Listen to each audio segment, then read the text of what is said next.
টাঙ্গাইলের প্রথম ছাপাখানাটি স্থাপন করা হয়েছিল করটিয়াতে, যেটি করটিয়া জমিদারদের পৃষ্ঠপোষকতায় পরিচালিত হতো।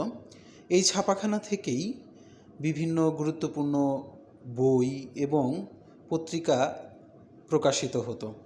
সাংবাদিকতার ইতিহাসে আকবরী, ইসলামিয়া, আহমদী এসব পত্রিকা বেশ গুরুত্বপূর্ণ অবস্থান দখল করে আছে, যেগুলো বাংলার ইতিহাসের সাথে জড়িত। সেই সকল পত্রিকা এই মাহমুদিয়া প্রেস বা মাহমুদিয়া যন্ত্র থেকে প্রকাশ করা হতো। শুরুতে করটিয়া জমিদার বাড়ি মসজিদের পাশে কোনো একটি কক্ষে এই ছাপাখানাটি স্থাপন করা হয়েছিল।